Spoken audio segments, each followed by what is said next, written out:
اس کے فلسفے کے ایسے بتاؤں گا جو ہماری تھرڈ ورلڈ کے لیے ضروری ہیں اور جس کی وجہ سے گرامچی جو ہے اس کا ہماری صورتحال کو اینالائز کرنے کے حوالے سے بھی جو ہمارے اکیڈمکس کر رہے ہیں اور ایز اے پولیٹیکل اسٹریٹجی بھی ایک پور سبسٹیچیوٹ ہے آپ یوں کہہ لیں. وہ دو ہیں. ایک تو گرامچی جو ہے وہ اس کا فلسفہ جو ہے ضرورت سے زیادہ سادہ ہے, یعنی اوور ڈٹرمینیشن نہیں ہے. تضادات بہت سادہ ہیں, وہ آپ کو میں ابھی بتاؤں گا. سمپل ہے کہ جی ہمارے ہاں اس کا مسئلہ یہ ہے کہ جو مزدور طبقہ ہے بنیادی طور پر وہ ہیجمنی میں چلا گیا ہے سرمایہ دار طبقے کے, اور ہم نے اس کو واپس اپنی ہیجمنی میں لانا ہے. اس کے بعد ہم اور اس کے لیے ہمیں جو ہے ایک لمبی وار آف پوزیشن لینی ہے. اور وار آف پوزیشن کیا ہے؟ وہ بنیادی طور پر ایک کلچرل اور ایجوکیشنسٹ ایکٹیویٹی ہے, ایجوکیشنل ایکٹیویٹی ہے.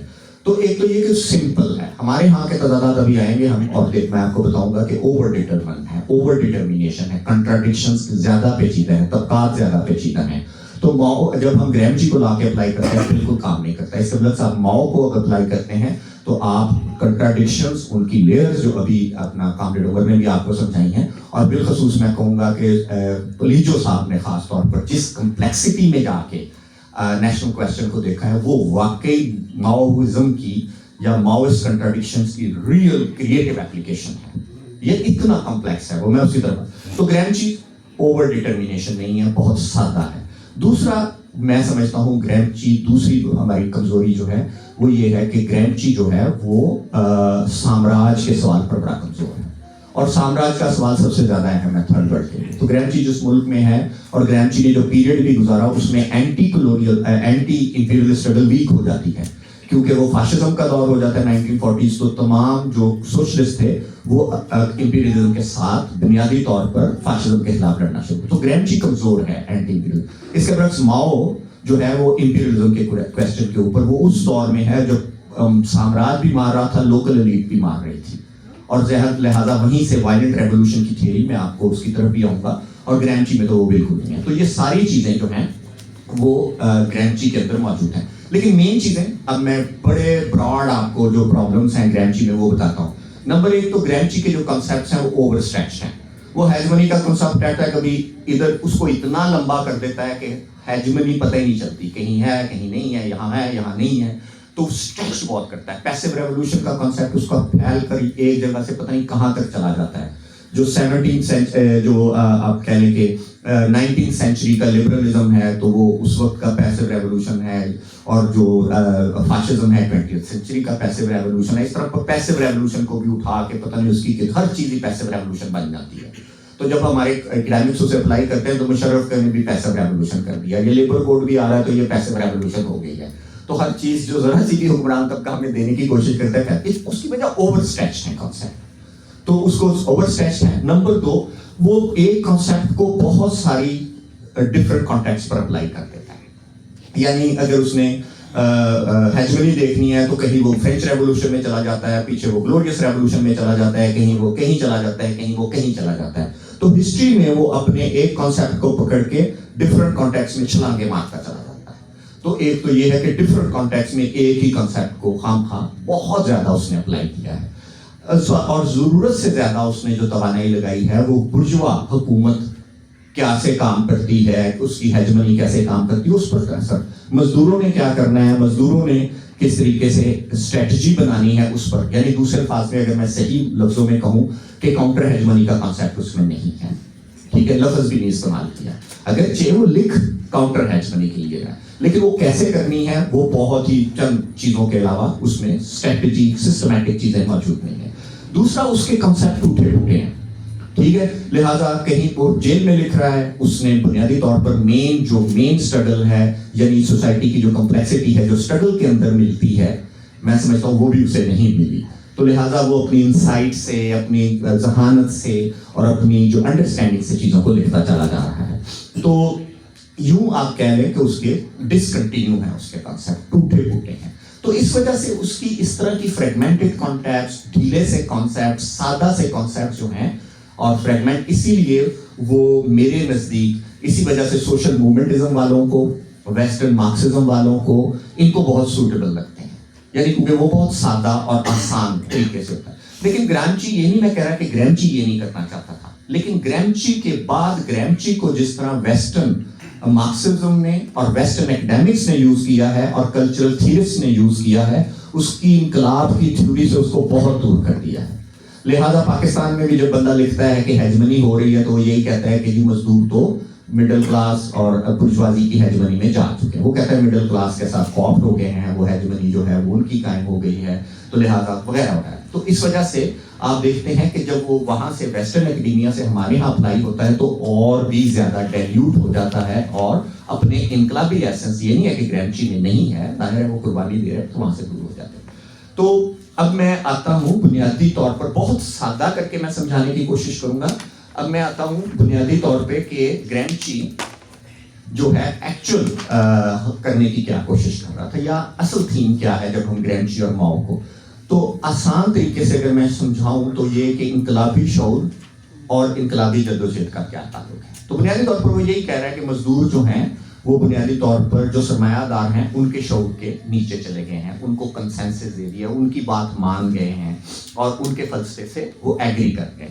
تو لہٰذا وہ یہاں سے بات کو شروع ہم اس کا مطلب ہے کہ ہمیں ہمارا موضوع کیا ہوگا کہ انقلابی شعور کا انقلابی جدوجہد سے کیا تعلق ہے. یہ ہو گیا. اچھا، مارکس میں انقلابی شعور کہاں سے آتا ہے اور انقلابی جدوجہد کا حصہ کیسے بنتا ہے؟ بہت آسان ہے یہ، بڑے میں آسان اور اچھے طریقے سے آپ کو بتانے کی کوشش کرتا ہوں.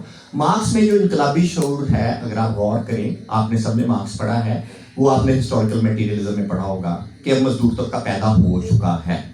اس کا مطلب معروضی حالات پیدا ہو چکے ہیں، یعنی وہ مزدور طبقہ جس نے انقلاب کرنا ہے اس کی میٹیریل کنڈیشنز تیار ہیں. اور میں دو ہی طبقے ہیں، سرمایہ دار اور مزدور، تو وہ پیدا ہو چکا ہے اور آپ نے صرف کیا کرنا ہے، کلاس ان اٹ سیلف سے اسے کلاس فار اٹ سیلف بنانا ہے. آپ نے اسے تھوڑا سا کام. لہذا اب شعور، انقلابی شعور جو ہے وہ کیا ہے، وہ سماجی عمل ہے. یعنی انقلاب اب سمپل سماجی عمل رہ گیا ہے. اس لیے کوئی پارٹی اور جو کوئی سیاست کی واضح پالیسی ہمیں مارکس میں نظر نہیں آتی. اگرچہ مارکس سارا سیاسی ہے، تجزیہ کر رہا ہے، فرسٹ انٹرنیشنل میں لڑ رہا ہے یہ، لیکن اگر آپ اس کو پورا پڑھیں تو آپ کو لگتا ہے کہ اس کی چونکہ سماجی حقیقت میں یا معروض اس کا جو ہے وہ پیدا ہو چکا ہے. صرف اس نے مختلف الائنسز کے ساتھ انٹرنیشنل بنانے سے مزدور طبقے نے انقلاب کر لینا ہے. ٹھیک ہے. تو لہٰذا اس میں جو انقلابی شعور ہے وہ ہسٹری میں معروضی حقیقت سے پیدا ہو رہا ہے. لہٰذا آپ دیکھتے ہیں کہ وہ ہسٹری کے اندر وہ طبقہ بھی پیدا ہوتا ہے، اس نے اس کے اندر اس کی وضاحت کی ہے. انٹرنیشنل میں سب بیٹھے ہیں، انارکسٹ بھی بیٹھے ہیں، سینڈیکلسٹ بھی بیٹھے ہیں. تو یہ ہے گویا انقلابی شعور اور سماجی حقیقت مارکس میں جڑے ہوئے ہیں. شعور سماجی حقیقت سے آتا ہے، سیاسی اور نظریاتی نہیں ہے. ذرا یہ غور کیجیے گا، میں آپ کو اب لے کے جاؤں گا جب ماؤ پر، تو آپ دیکھیں گے کہ معروضی حقیقت تو ہے ہی نہیں.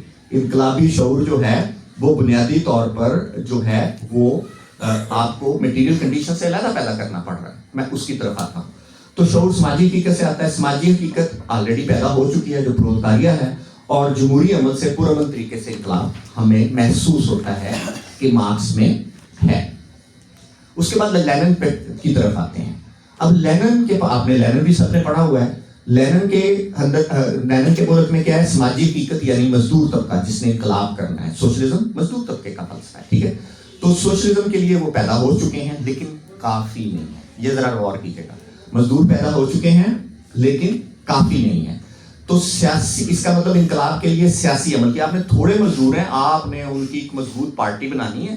مضبوط پارٹی بنا کے مزدوروں کو صرف ساتھ ملانا ہے، اور ساتھ ملا کے کسانوں کو ملانا بھی نہیں ہے آپ نے. ٹھیک ہے، بڑی حد تک. یعنی کوئی اس طرح کو بہت آپ کو اسٹریٹجی موجود نہیں ہے کسانوں سے الائنس کی.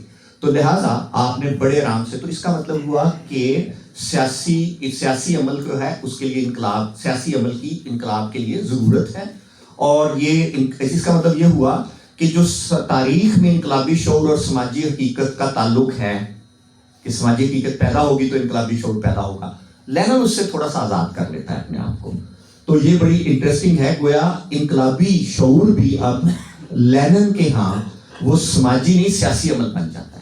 باقاعدہ ایک پولیٹیکل پارٹی اسٹرانگ کی ضرورت ہے، اور جو جا کے مزدوروں کو اپنی ہیجمنی میں لائے گی. ابھی میں اس کی طرف بھی جاتا ہوں. تو سماجی تحریکیں نہیں ہیں، سیاسی پارٹی کی ضرورت ہے. تو آج بھی ہمارے ہاں جو سوشل موومنٹزم کرتے ہیں آپ نے دیکھا لیننسٹ پارٹی سے بھاگ جاتے ہیں, اور جو گرامچی کو بھی لا رہے ہیں وہ ایکچولی لیننسٹ پارٹی سے بھاگتے ہیں کیونکہ ان کے ہاں بھی کلچرل اور ایجوکیشنل ایکٹیویٹی. اچھا اس کا مطلب یہ پارٹی بھی کیا ہے, یہ انقلابیوں کا شعور ہے, یہ سارے مزدوروں کا شعور نہیں ہے. وہ وین گارڈسٹ اپروچ جسے ہم کہتے ہیں, وین گارڈ ہے وہ سب کچھ, پارٹی ہر چیز ہے, ٹھیک ہے. اور پارٹی اس کا مطلب ہے یہاں مزدور آبجیکٹ ہے, سبجیکٹ نہیں ہے, تھنکنگ بینگ نہیں ہے. تھوڑا سا فلسفہ ہوتا جا رہا ہے لیکن میں اس کو بہت آسان کر کے سمجھانے کی کوشش کر رہا ہوں. گویا یہاں گویا پارٹی کو مزدوروں کو اپنے ہیجمنی میں لے کے آنا. اب یہاں پر آپ دیکھ رہے ہیں کہ بالکل ہی سماجی عمل سے, کہ انقلابی شعور سماجی عمل نہیں رہا بلکہ یہ اب آگے بڑھ کے اب کیا بن گیا ہے, ایک سیاسی عمل آ, اس لیے اس کی پارٹی کی ضرورت ہے. اچھا جی, اس کا مطلب لینن جو ہے انقلابی شعور کو مارکس کے جو تاریخ میں سماجی حقیقت پیدا ہوئی تھی, مزدور پیدا ہوا تھا, اور وہ کہتا ہے 1948 میں اب مزدور طبقہ پیدا ہو گیا, اب انقلاب ہوگا, ٹھیک ہے, اس سے مشروط نہیں کرتا کہ مزدور پیدا ہوں گے پھر انقلابی شعور آئے گا تو اس کے بعد انقلاب ہوگا. تو آزاد تو کر لیتا ہے اس سماجی حقیقت سے, ٹھیک ہے, نہ مزدور طبقے کے پیدا ہونے کا انتظار کرو اور نہ ہی انقلاب کے لیے مزدور طبقے کی اس طرح شرط ہے, ٹھیک ہے. لیکن ایک چیز ہو گئی ہے اب یہاں پر کہ انقلابی شعور پیدا کرنا پیچیدہ عمل ہو گیا. مارکس میں وہ آسان نظر آتا ہے, لینن میں وہ پیچیدہ ہو جاتا ہے.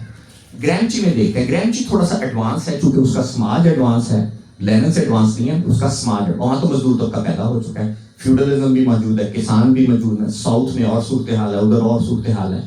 اب اس کے لیے مسئلہ یہ ہے کہ وہ ٹھیک 1920 تک میں ابھی آؤں گا انقلاب کر سکتے تھے, لیکن ہوا یہ کہ ابھی وہ ہیجمنی کے کانسیپٹ کو مزدوروں کو اپنی ہیجمنی میں لانا تھا پارٹی میں, لیکن ہوا یہ کہ وہاں فاشزم آ گیا.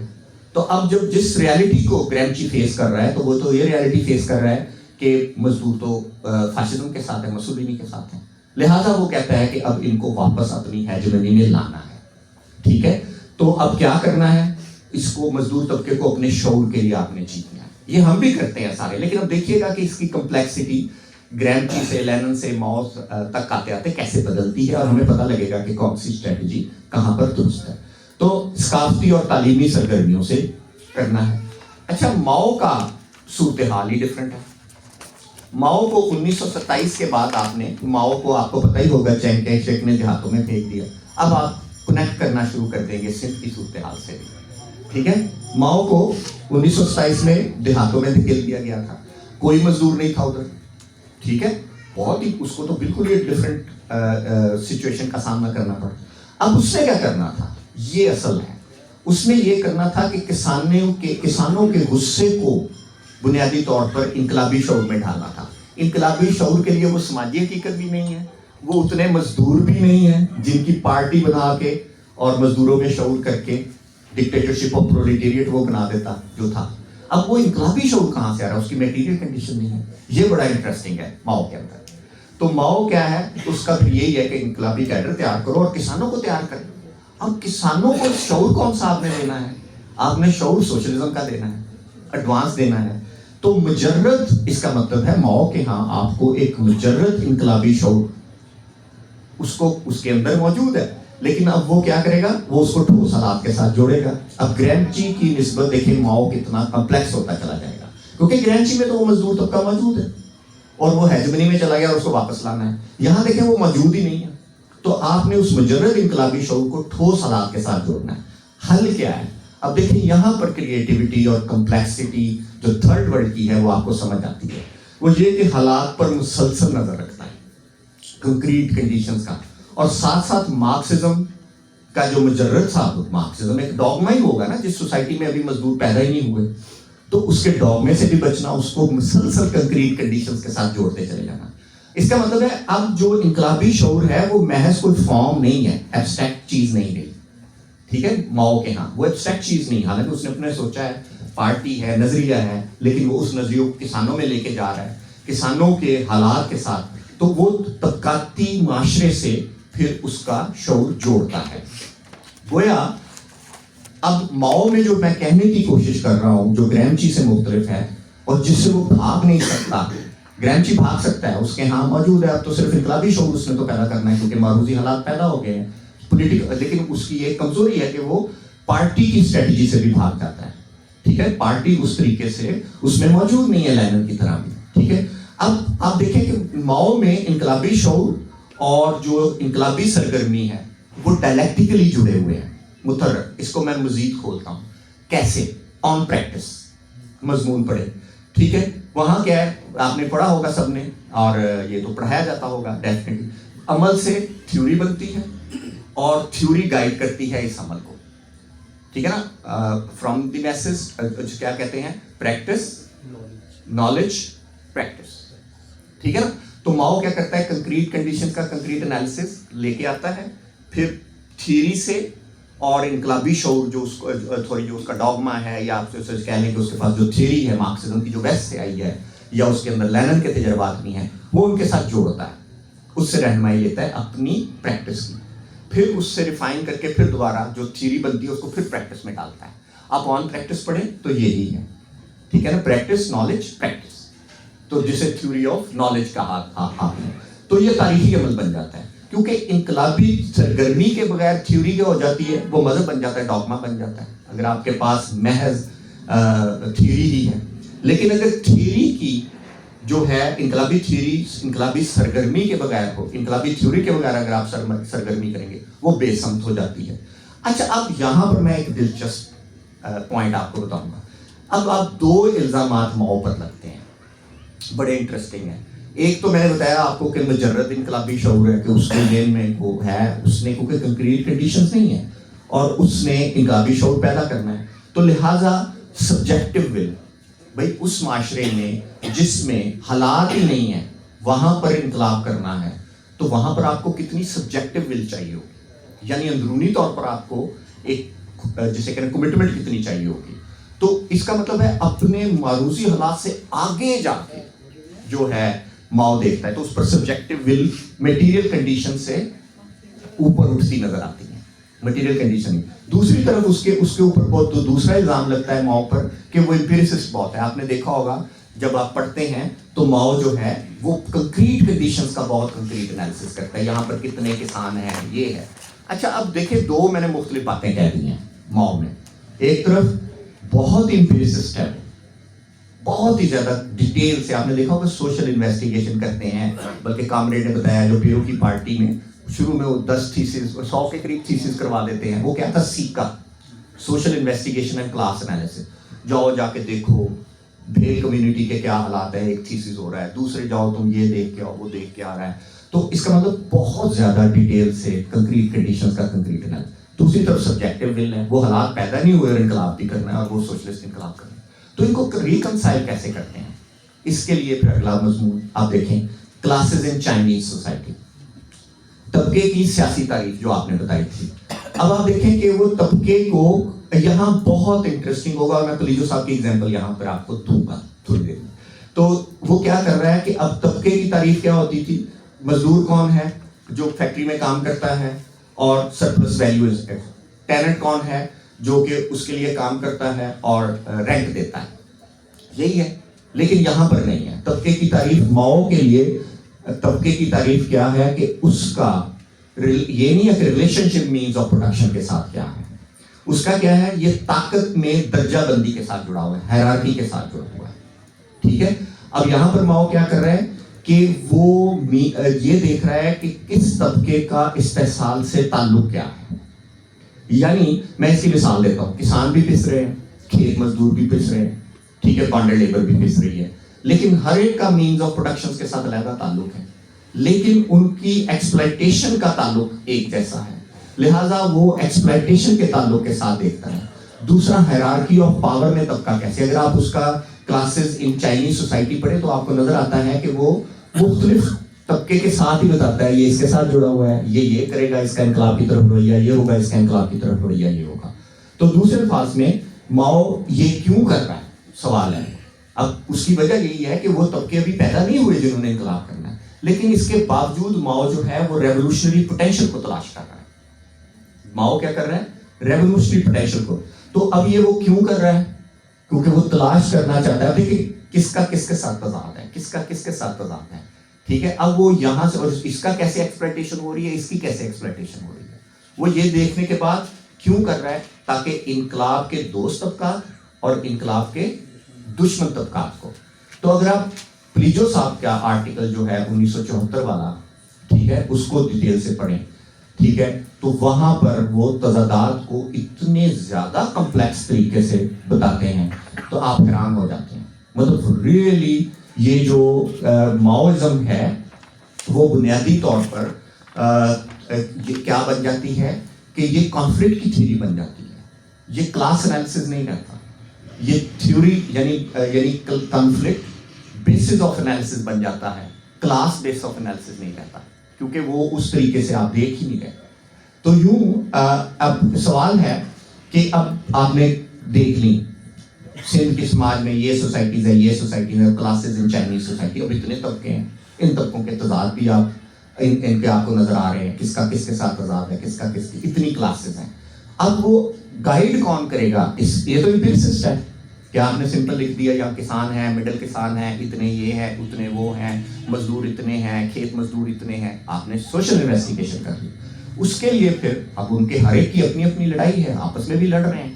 تو اس پر پھر جو ان کا مضمون ہے وہ اب کون سی چیز اس کو گائیڈ کرے گی اس امپیریسزم کو؟ آن کنٹراڈکشن ان کا آرٹیکل ہے, آپ وہ پڑھیں. تو مارکسسٹ تھیوری ٹھوس حالات کے تجزیے کو گائیڈ کر رہی ہے, ٹھیک ہے. اور یعنی دوسرے الفاظ میں جو بنیاد بنا رہا ہوں آپ کو کہ دیکھیں کمپلیکسٹی کتنی ہے, تضادات کتنے ہیں, طبقے کی تعریف کس طرح مختلف طریقے سے وہ کرتا ہے. جیسے کہتے ہیں over determination, contradictions and over determination. Gramsci میں یہ نہیں ہے, میں واپس آ کے گرامچی پہ آپ کو بتاؤں گا کہ وہ کیسے دیکھتا ہے. تو حالات, اچھا اس کا مطلب طبقاتی, جو میں نے بات بتانے کی کوشش کی ہے کہ طبقاتی تجزیے کے بجائے یہ تضادات کو اپنے تجزیے کی بنیاد بناتا ہے ماؤزم. یہ انٹرسٹنگ ہے. آپ کہیں گے یہ مارکسزم سے ڈیویشن ہے, نہیں, مسلسل مارکسزم اسے گائیڈ بھی کر رہا ہے. ادروائز تو اس کا مطلب مارکسزم طبقاتی تھیوری کے بجائے تضادات کی, کیونکہ ابھی طبقات پیدا نہیں ہوئے. لیکن اچھا ماؤزم اب پیچیدہ ہوگی, لیکن اس کا نقصان بھی ہو سکتا ہے. اب جیسے میں بتانے کی کوشش کر رہا ہوں, یہ تضاد ہے, یہ تضاد ہے, اس تضاد کو اس تضاد کو, نقصان یہ ہو سکتا ہے کہ جب آپ تضاد کو بنیاد بنا لیں گے, کنفلکٹ کو بنیاد بنا لیں گے کلاس کے بجائے, تو آپ مس گائیڈ بھی ہو سکتے ہیں, کسی ایسے تضاد میں الجھ سکتے ہیں جو شارٹ ٹرم ہو یا فوری تضاد ہو, ٹھیک ہے, کالا باغ ڈیم یا کوئی اور اس طرح کا. لیکن ایسا نہیں ہے کہ اس سے آپ اس کو آپ نے جوڑنا ہے واپس. تو یہ نہیں ہے کہ آپ نے فوری تضاد میں نہیں جانا, لیکن فوری تضاد میں جاتے ہوئے کہیں پھنس نہ جائیں. تو آپ کنٹینیوسلی جو ماؤ ہے وہ بہت ہی اچھے طریقے سے, جو کامریڈ عمر نے بھی بتایا, پرنسپل کنٹراڈکشن, ایک کنٹراڈکشن کا پرنسپل ایسپیکٹ کون سا ہے, کون سا ثانوی ہو جاتا ہے, کون سا پہلے آ جاتا ہے, ٹھیک ہے, کون سا. تو اس طریقے سے جو امیجیٹ کنٹراڈکشن سے آگے جا کے دیکھنے کا بھی ماؤ ہمیں بتا دیتا ہے. تو یوں اس کا اب سوال بعض دفعہ یہ ہوتا ہے, یہ بڑا انٹرسٹنگ پوائنٹ ہے. دیکھیں میں کمپلیکس اس کو کرتا چلا جاؤں گا. اب اگلا بڑا مسئلہ ہے کہ آپ کے پاس ایک انقلابی بصیرت ہے, سبجیکٹو ول بھی ہے, آپ انقلاب بھی کرنا چاہتے ہیں, انقلابی شعور آپ کو رہنمائی کر رہا ہے, ٹھیک ہے, صحیح ہے, لیکن کنکریٹ کنڈیشنز کا کنکریٹ انالیسس موجود حالات, لیکن انقلاب والے تو نہیں ہیں. تو اس میں یہ ہو سکتی ہے کہ جو آپ کی انقلابی بصیرت ہے وہ ڈوگما ہو سکتی ہے, اور ٹھوس حالات کے ساتھ اس کا تضاد ہو سکتا ہے. میرے پاس تھیوری ہے, میں نے بے شک پریکٹس سے نکالی ہے یہ, لیکن وہ کنٹراڈکٹ کر سکتی ہے ٹھوس حالات سے. تو اس کا کیا طریقہ ماؤ بتاتا ہے؟ پھر ایک اگلا کانسیپٹ آتا ہے میس لائن. واپس جائیں, میسز کے پاس جائیں. میس لائن پھر اس کا مطلب ہے وہ جو آپ نے بھی ابھی انہوں نے بتائی تھی, from the masses to the masses. اس کا مطلب ڈوگما میں پھنستا ہی نہیں ہے ماؤزم. اور جو بام دا ہیڈ کوارٹرز والی بات آپ نے کہی تھی وہ یہی ہے کہ جب پارٹی ڈوگما بن گئی اور چین کی حالات سے نہیں میچ کر رہی تھی, وہ جو پرسیپشن تھی وہ نہیں تھی, تو دوبارہ سے تو یوں پھر ماؤزم کنٹینیوسلی پرسیپشن, کنسیپشن, ویریفیکیشن کا فلسفہ بن جاتا ہے. یعنی انقلابی تھیوری, انقلابی عمل سے تھیوری کو مسلسل ٹیسٹ کرتا چلا جاتا ہے. تو یہ ہے. لیکن اب جس طرح میں نے بتا رہا ہوں تو یہ پریگمیٹزم بھی ہو سکتا ہے کہ یہ کریں پھر اس کے بعد یہ کریں گے. اس کی وجہ یہ ہے کہ یہ میکینیکل پروسیس نہیں ہے, کنٹینیوسلی جو پارٹی ہے وہ اس کے ساتھ جڑی رہتی ہے.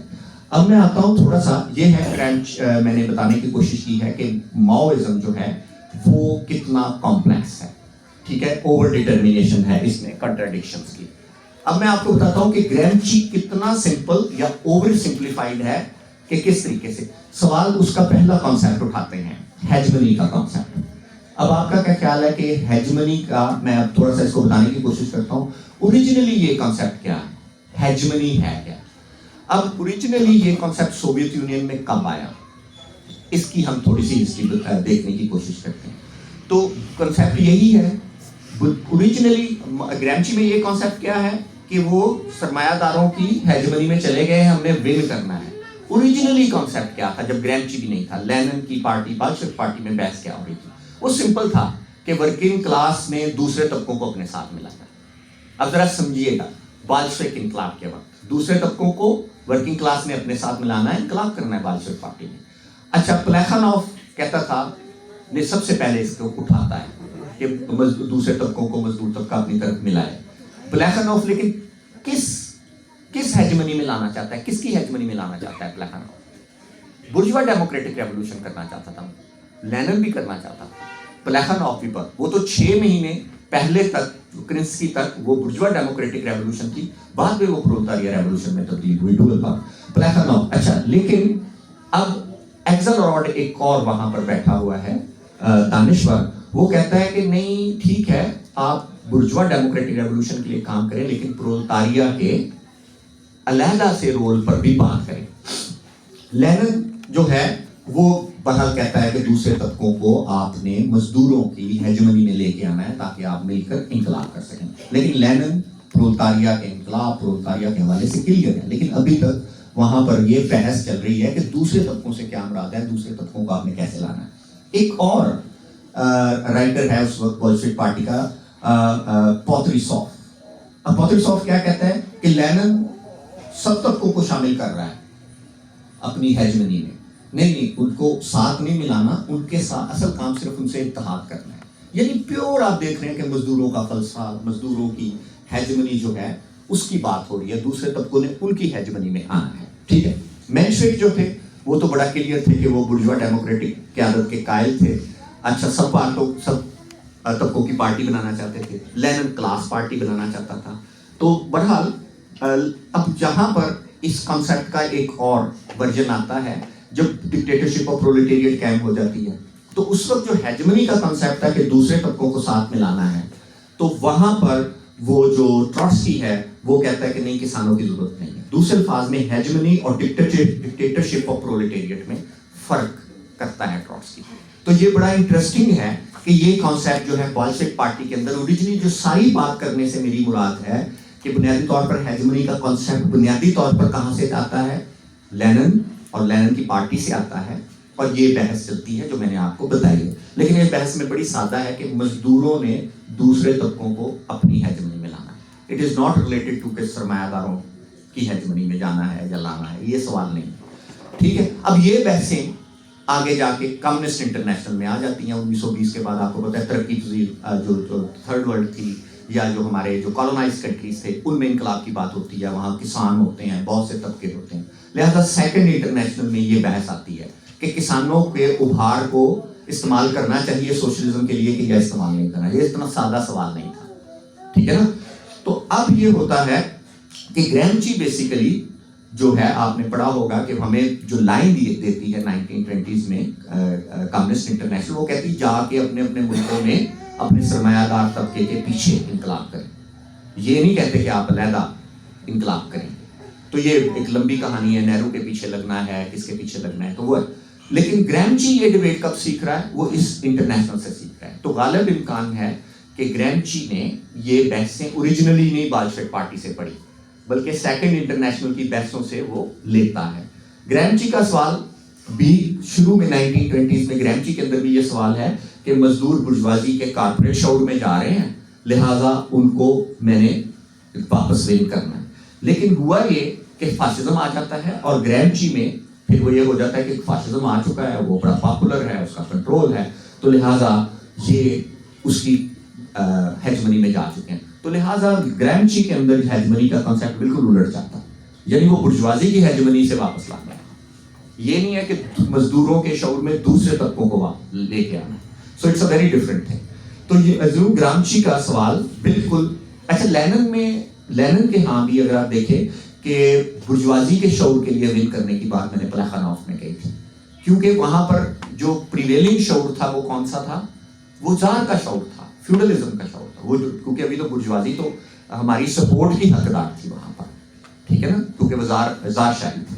تو گرامچی میں جو سوال نہیں تھا، گرامچی میں برجوازی کے شعور کا سوال تھا، لہذا گرامچی ہیجمنی کے کانسیپٹ کو اس طریقے سے دیکھتا ہے. لیکن گرامچی کا سوال آگے چلتا ہے کہ ان کو کیسے جیتنا ہے اور کس طریقے سے کرنا ہے. لیکن گرامچی اس سارے عمل میں جو کنٹراڈکشن ہے اس کو بہت سادہ کر دیتا ہے کہ فاشزم آ جاتا ہے، فاشزم کے ساتھ لڑائی چل پڑتی ہے، تو بڑا آسان ہے کہ مزدور ان کی ہیجمنی میں جا چکے ہیں، انہیں واپس ون کرنا ہے، اوور ڈیٹرمن نہیں ہے، ماؤ میں وہ بچیتا ہے. دوسرا گرامچی کیا کر رہا ہے اگر آپ غور کر رہے ہیں کہ وہ اسٹرکچر اور سپر اسٹرکچر کے تعلق کو ختم کر دیتا ہے. یہ سب سے اہم پوائنٹ ہے، اسٹرکچر اور سپر اسٹرکچر کے تعلق کو ختم کر دیتا ہے. گرامچی پہ زیادہ تر وہ ایک ہسٹورین ہے کراس، اس کا اثر ہے، وہ اسپیکولیٹو ہسٹوریسزم کی بات کرتا ہے، ہگیلین اور کانٹ کے فرق سے. تو گویا گرامچی میں کیا ہے، اسٹرکچر اور سپر اسٹرکچر جو ہیں وہ مدغم ہو جاتے ہیں، مل جاتے ہیں، کیونکہ وہ صرف اور صرف ہیجمنی کی بات کر رہا ہے. تو یوں ایک بحث چلی تھی، اگر میں تھوڑا سا اس کو پیچیدہ کرتا ہوں، کہ بنیادی طور پر گرامچی کا اور پھر بعد میں ماؤ کا ایک کمال ہے کہ اسٹالن کے انڈر یہ ہوا تھا، کامریڈ نے بھی بتایا آپ کو، کامریڈ عمر نے، کہ پروڈکٹیو فورسز کی تھیوری آ گئی تھی. یعنی دوسرے الفاظ میں مارکسزم جو ہے وہ اکنامک، مطلب یہ ہے کہ اب آپ نے 5 ایئرس پلان بنانا ہے، ٹیکنالوجی لانی ہے، ٹیکنالوجی لگانی ہے، اور اس کے مطابق مزدوروں کا شعور آتا چلا جائے گا. لیکن گرامچی جو ہے وہ یہ کرتا ہے کہ وہ اس کانسیپٹ سے اس کو آزاد کر لیتا ہے. یعنی دوسرے الفاظ میں اس کے لیے ایک جسے کہنا چاہیے فلسفیانہ جدوجہد، آئیڈیالوجیکل جدوجہد اور جو نظریاتی جدوجہد وہ اہم ہو جاتی ہے. تو ابھی ایک ہم یہاں ڈسکس کر رہے تھے کہ یہ مارکسی سائنس سے فلسفے کی طرف چلا جاتا ہے، مارکسی، اور مارکسی فلسفہ ظاہر ہے اسٹالن کے انڈر کمزور ہو جاتا ہے. یعنی مارکسزم جو ہے بہت زیادہ سائنٹیفک اور سائنس، ٹیکنالوجی، اکنامک ریڈکشنزم کا شکار ہو جاتا ہے. تو گرامچی کے وقت اور لوگ بھی یہ بحث کرنے لگ جاتے ہیں کہ مارکسی فلسفہ کہاں چلا گیا. اور آپ کو پتا ہوگا کہ مارکس میں فلسفی جو ہے وہ کہتا ہے، وہ ایک کوٹ کو بہت استعمال کیا جاتا ہے، تو مارکسزم جو ہے فلسفے کے دور چلا جاتا ہے. تو یہ کیا کرتا ہے کہ فلسفے کو واپس لاتا ہے. لیکن فلسفے کو لاتے ہوئے ایک تاریخی واقعے سے دوسرے تاریخی واقعے کے درمیان تعلق کیا ہے گرامچی میں. تو کبھی گلوریل ریولوشن، کبھی کسی ریولوشن کی بات کرتا ہے، لیکن اس کے درمیان اس کے کانٹیکسٹ کو چھوڑ دیتا ہے. کیوں ہے اس واقعے کا دوسرے، جی ہیجمنی تھی، یہاں ہیجمنی نہیں تھی، یہاں پر یہ تھا پیسو ریولوشن ہو گیا تھا، یہاں نہیں ہوا تھا. تو اس طریقے سے ایک واقعے سے دوسرے واقعے کی طرف جاتے ہوئے گرامچی تھیوریٹیکل ہسٹری لاسٹ ہو جاتی ہے. یعنی ڈفرنٹ تھیوریٹیکل کانسیپٹس کو ایک واقعے سے دوسرے واقعے، یعنی دوسرے الفاظ میں کنکریٹ کنڈیشنز نہیں گرامچی بتاتا کہ یہ ہوا تھا تو کیوں ہوا تھا. تو اس کا مطلب ہے جو ہماری مارکسزم ہے، جو کہ مارکس میں بھی یہ ہے کہ آپ کو کنکریٹ سائنس نظر آتی ہے، یعنی وہ پوری ڈیٹیل سے، امپیریکل ڈیٹیل سے بتاتا ہے کہ یہ واقعہ کیوں ہوا اور اس وقت کیا کیا جدوجہد چل رہی تھی. گرامچی یہ نہیں بتاتا. گرامچی کے ذریعے یہاں پر یہ کانسیپٹ لگتا ہے، یہاں پر یہ کانسیپٹ نہیں لگتا. یعنی ایک فلسفیانہ کانسیپٹ کو وہ ایک جگہ سے اٹھا کے دوسری جگہ سے تیسری جگہ لگاتا ہے. کنکریٹ کنڈیشنز، اس کا انالیسس جو ہے گرامچی کے ہاں مسنگ ہوتا ہے. اس کا مطلب ہے تھیوری جو ہے اس کے ہاں ہسٹری بن جاتی ہے، اور ہسٹری جو ہے وہ بنیادی طور پر کیا بن جاتی ہے، فلسفہ بن جاتا ہے. تو گرامچی ٹھیک ہے یہ سارا کام کرتا ہے، لیکن گرامچی جو ہے وہ ایک اور کام جو ہے میں سمجھتا ہوں کہ یہ تو اس نے بتا دیا کہ آئیڈیالوجی اہم ہے، جو سائنس ہے یا مارکسی سائنس ہے ڈوگما بن گئی تھی، اس سے وہ اٹھا لیتا ہے، اسٹرکچر سے سپر اسٹرکچر کو آزاد کر لیتا ہے. ٹھیک ہے، آئیڈیالوجیکل اور پولیٹیکل اسٹرگلز جو ہیں ان کے بارے میں وہ بات کرتا ہے. لیکن آئیڈیالوجی کام کیسے کرتی ہے؟ سوال یہ ہے کہ ٹھیک ہے آپ نے آئیڈیالوجیکل اور پولیٹیکل اسٹرگلز کرنی ہے، لیکن ایک تو میں نے آپ کو بتایا کہ آئیڈیالوجیکل اور پولیٹیکل اسٹرگلز کو وہ پولیٹیکل پروگرام سے توڑ دیتا ہے. لیکن دوسری طرف وہ یہ بھی نہیں بتاتا کہ آئیڈیالوجی کام کیسے کرتی ہے. ٹھیک ہے، تو اس کے والے سے میں سمجھتا ہوں التھوزر کا ایک آرٹیکل بہت اہم ہے آئیڈیالوجیکل سے. تو التھوزر وہ بندہ ہے جو گرامچی کو پہلے دیکھتا ہے، لاتا ہے، اور لانے کے بعد اس کی بہت امپورٹنٹ کریٹیک دیتا ہے، جس میں سے بہت اس دور میں پھر یہ گرامچی ماؤ ڈیبیٹ ہم اسے کہتے ہیں، کلچر ریولوشن کے بعد یہ آ جاتی ہے. تو اب میں تھوڑا سا آپ کو جو بتانا چاہ رہا تھا گریمچی کی ایک اہم بات اور کہ جو جسے کہنا چاہیے ہیجمنی ہے. اب ہیجمنی بعض جگہوں پہ آپ کو پتا ہوگا سمپل سا کانسیپٹ ہے. ہیجمنی کیا ہے؟ Force plus consensus. ٹھیک ہے, تو اب وہ کہیں پر کہتا ہے کہ مکمل ہیجمنی ہے فورس کے بغیر. اب وہ 3 سینیریو بناتا ہے کہ مکمل ہیجمنی ہے فورس کے بغیر. دوسرا سینیریو ہے کہ ہیجمنی سے مراد کنسنسس ہے اور وہ فورس کے درمیان توازن ہے.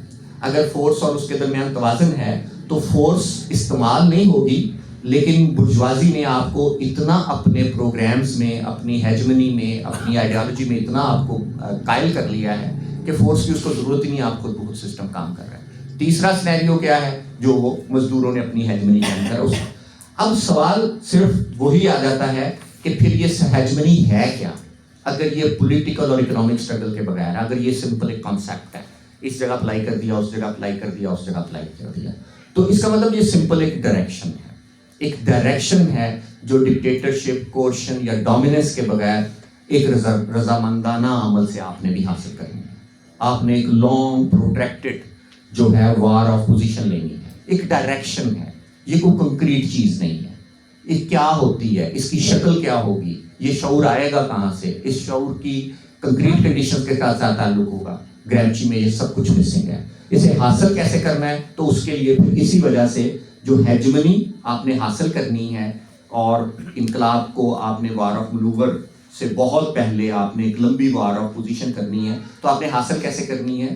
آپ نے کلچر اور ایجوکیشنل ایکٹیویٹی کے ذریعے حاصل کرنی ہے. لیکن اس میں اب 2 پرابلم ہو گئے کہ ریاست کی بنیادی جو مادی بنیاد ہے وہ غائب ہو جاتی ہے, جس کی وجہ سے آپ کو اس کا مطلب ہے کہ ریاست کس کے لیے کام کر رہی ہے؟ ایک ہیجمنی ہے, اور ہیجمنی جو ہے اس کے اندر لے لیا ہے ریاست نے. اس کا مطلب ریاست نے جو بنیادی آپ کا کنسنسس لے لیا ہے, اس کی جو میٹیریل کنڈیشنز ہیں, اس کی میٹیریل بنیاد ہے, ریاست کے کون سے طبقات ہیں, ریاست کیا کام کرتی ہے, ریاست اس طرح کی ریاست کیوں ہے, وہ ریاست ایسی کیوں ہے. گریمچی کے ہاں یہ مسنگ ہے. اور آئیڈیالوجی کیا کرتی ہے؟ آئیڈیالوجی, ریاست جو ہے ایک آئیڈیالوجی بن جاتی ہے. آئیڈیالوجی کہاں سے آتی ہے؟ میں آؤں گا اس کی طرف کہ ہسٹورک بلاک سے آتی ہے. آئیڈیالوجی کلچر میں گرتی ہے, اور کلچر کا تصور جو ہے وہ کنسنسس پیدا کرنا, سب کو ساتھ ملانا, اتحاد. جیسے تبلیغی جماعت جاتی ہے اور سب کو پہلے شامل کرتی ہے, سیاسی عمل اس میں کوئی نہیں ہے. تو بنیادی طور پہ گریمچی میں بھی جس طریقے سے اوور ایمفیسائز کیا جاتا ہے آئیڈیالوجی کو یا کنسنسس کو, وہ اس میں چلی جاتی ہے. گریمچی سیاست سے معیشت سے سیاست کو آزاد کر لیتا ہے, لیکن مزدوروں کی اسٹریٹجی نہیں دیتا. یہ میں پوائنٹ آگے بھی کہہ سکتا ہوں. یوں پھر سیاست کیا بن جاتی ہے؟ پھر سیاست اگر اس کے اندر مزدوروں کی پراپر اسٹریٹجی نہیں ہے, محض ایک آئیڈیالوجیکل اور کلچرل اور ایجوکیشنل ایکٹیویٹی رہ جاتی ہے, تو سیاست کیا رہ جاتی ہے؟ سیاست پھر سیاستدانوں کی نظریاتی طور پر جیت لو, سوشل موومنٹزم, آئیڈینٹی پالیٹکس, یہ اس طرح. اس وجہ سے آپ نے دیکھا ہوگا گریمچی جو ہے سوشل موومنٹزم والوں کے ہاں بڑا پاپولر ہے. اب میں ایک انتہائی اہم آخری پوائنٹ آپ تک لانا چاہ رہا ہوں کہ یہ ہے کہ آپ نے دیکھا ہوگا گریمچی میں ہسٹوریکل میٹیریلزم, جو کہ ہسٹوریکل میٹیریلزم کے آپ کو پتا ہوگا کہ کنکریٹ کنڈیشنز کے ذریعے کس طرح طبقے پیدا ہوئے, کس طرح نظام تبدیل ہوئے. مارکس لکھ رہا تھا, وہ جوڑتا تھا اسٹرکچر کے ساتھ. کیا ہسٹوریکل میٹیریلزم اسٹرکچر کے بغیر ہے؟ نہیں. تو گریمچی کیا کر رہا ہے؟ اس کے ہاں جو ہسٹوریکل میٹیریلزم ہے فلسفہ بن جاتا ہے, اور فلسفہ جو ہے وہ پالیٹکس بن جاتی ہے, اور پالیٹکس جو ہے وہ ہسٹری بن جاتی ہے. تو اس طرح رینڈم واقعات کو جوڑ دینا جو ہے یہ تاریخی مادیات سے ہٹ جاتی ہے, واقعات بن جاتے ہیں. نتیجہ ایک اور نکلتا ہے کہ اسٹرکچر اور انفراسٹرکچر غائب ہو جاتا ہے. پھر ایک اور اہم ہے کہ ریلیشنز آف پروڈکشن کا تصور تو آپ کو پتا ہوگا. اب سوال ہے موڈ آف پروڈکشن اور ریلیشنز آف پروڈکشن. اب گریمچی میں ریلیشنز آف پروڈکشن کہاں سے آتے ہیں؟ وہ آپ نے ہسٹوریکل بلاک کا کنسیپٹ بھی پتا ہوگا کہ سارے طبقے آپس میں مل کے اوپر والے وہ لوگوں کا کنسنسس لیتے ہیں, وہ طے کرتے ہیں سماج نے کیسے چلنا ہے. اس کی آئیڈیالوجی پریویل کر رہی ہوتی ہے, اس کی آئیڈیالوجی چل رہی ہوتی ہے. تو اس کا مطلب ہے ہسٹوریکل بلاک لوگوں کو جوڑتا ہے, ہسٹوریکل بلاک لوگوں کو جوڑتا ہے اپنی آئیڈیالوجی کے. تو آئیڈیالوجی ہسٹوریکل بلاک میں آ جاتی ہے, ہسٹوریکل بلاک کی آئیڈیالوجی اس کا اپنا کلچر بن جاتی ہے. اس کا مطلب وہ بھی آئیڈیالوجی کیا ہے؟ وہ آئیڈیالوجی بھی بنیادی طور پر ایک مورل اور ایتھیکل اتھارٹی ہسٹوریکل بلاک قائم کر دیتا ہے گریمچی کے ہاں. اب یہ ساری بات اس کا مطلب ہے کہ ساری پالیٹکس آئیڈیالوجی کے ارد گرد چلتی ہے, ایک آئیڈیالوجی موجود ہے. اور جہاں بھی انسٹیٹیوشنز, پالیٹکس, اکانومی کی بنیاد اگر ویلیوز پہ ہو جائے تو یہ کیا بن جاتا ہے؟ یہ بن جاتا ہے ہیگیلینزم, یعنی values, ethics, morality as a basis of analysis. جیسے آپ نے ویبر کو پڑھا ہوگا, اسپرٹ آف کیپٹلزم. وہ کہتا ہے کیپٹلزم اس لیے ترقی نہیں کی کہ اس کی وجہ وہ بتاتا ہے کہ پروٹیسٹنٹ ایتھکس تھے, ان میں ہارڈ ورک کا تصور تھا. تو دوسرے الفاظ میں ویلیوز سے انالیسس دینا. مارکس جو ہے ایکسپلائٹیشن اور سرپلس ویلیوز سے انالیسس لیتا ہے. تو کوئی بھی تجزیہ جو کہ ویلیوز کو یا اسپرٹ کو یا ایتھکس کو بنیاد بیسک آف انالیسس بناتا ہے, وہ ہیگیلین ہوتا ہے. تو لہٰذا گرامشی کے ہاں اسی وجہ سے آپ نے دیکھا ہوگا کہ ہیگیلین جو کلچرل مارکسزم والے بھی ہیں, جو مارکس کو بھی اس مارکس کو تلاش کرتے ہیں جو کہ ہیگیلین ہے, جو کہ فلاسفیکل مینوسکرپٹ والا, جو آپ نے پتا ہوگا کہ جو میچور مارکس ہے, اس کے بجائے جتنے بھی کلچرل مارکسزم والے ہیں اس مارکس کو اٹھاتے ہیں جو ہیگل کے انڈر تھا, اس کا 1844 والا فلاسفیکل ہے. تو یہ اسی لیے آپ نے دیکھا ہوگا گرامشین بھی, کلچرل مارکسزم والے بھی مور آپ نے جو ہے وہ ویبیرین یا ہیگیلین کانسیپٹس کے اندر, ہیگیلین خاص طور پر کانسیپٹس کے اندر چلے جاتے ہیں. تو یوں گویا ریاست یا سیاست ایک آئیڈیالوجی سے شروع ہوتی ہے اور نارمیٹو اور آئیڈیالوجیکل تھاٹ سے شروع ہوتی ہے. یوں جو سیاست ہے چونکہ آئیڈیالوجیز کے ساتھ چل رہی ہے تو اس کی کوئی مادی بنیادیں نہیں ہیں, تو اس لیے التھوزر کہتا ہے کہ وہ سیلف کاز بن جاتی ہے. تو اس کے برعکس میں نے آپ کو بتایا تھا کہ ماؤ میں یہ ایک کمپلیکس عمل ہے, جو کلچرل ریولوشن ہے وہ بھی ایک کمپلیکس عمل ہے. اور پیسو ریولوشن کا کانسیپٹ میں بہت کچھ باتیں کر سکتا ہوں. پیسو ریولوشن کا کانسیپٹ بھی میں نے بتایا تھا, اوور ایکسٹینڈیڈ ہے, اوور اسٹریچڈ ہے, ہر چیز ہی پیسو ریولوشن بن جا سکتی ہے. ہیجمنی کا کانسیپٹ بھی اوور اسٹریچڈ ہے, ڈفرنٹ کانٹیکسٹ پر اس نے اپلائی کیا ہوا ہے, لیکن اس کی کوئی مادی بنیادیں نہیں بنتی.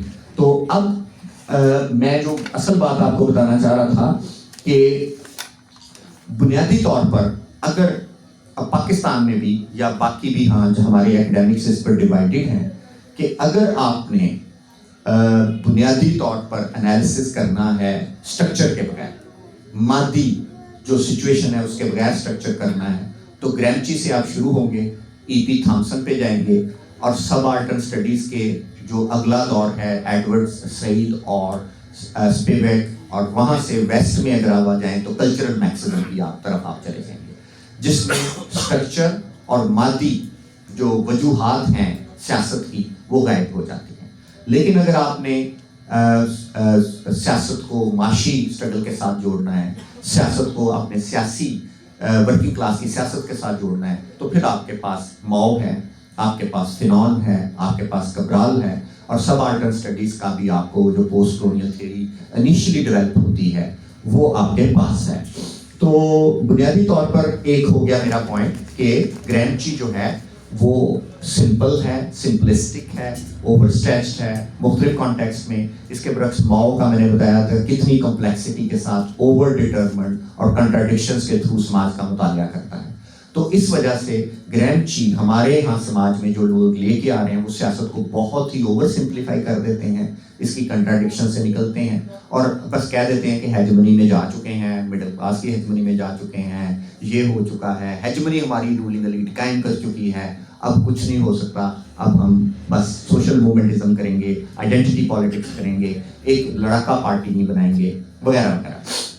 اب دوسرا پوائنٹ بس آخری, زیادہ وقت نہیں لوں گا, کہ وہ سامراج مخالفت پر بھی گرامشی کمزور ہے. گرامشی کیوں کمزور ہے کہ سامراج نے بنیادی طور پر ہمارے جنوب میں یا ساؤتھ کی یا تھرڈ ورلڈ کی جو پالیٹکس کو فریم کرنے میں سامراج کا بہت زیادہ ہاتھ ہے. اٹلی میں وہ نہیں ہے, تو لہٰذا نہ ہی وہ کالونائز تھا. تو فاشزم کے دور میں سامراج مخالف جدوجہد آپ کو میں نے بتایا تھا کمزور ہو گئی. تو گرامشی آتا ہے اپنا ہیجمنی کے کانسیپٹ سے, لیکن ہیجمنی کا کانسیپٹ اسے نظر آتا ہے فاشزم میں, اور فاشزم کا دور جو ہے اس میں بھی جو لائن تھی انٹرنیشنل کمیونسٹوں کی وہ سامراج کے ساتھ مل جاتی ہے فاشزم سے لڑنے کے لیے. اب گرامشی نے کولڈ وار نہیں دیکھی,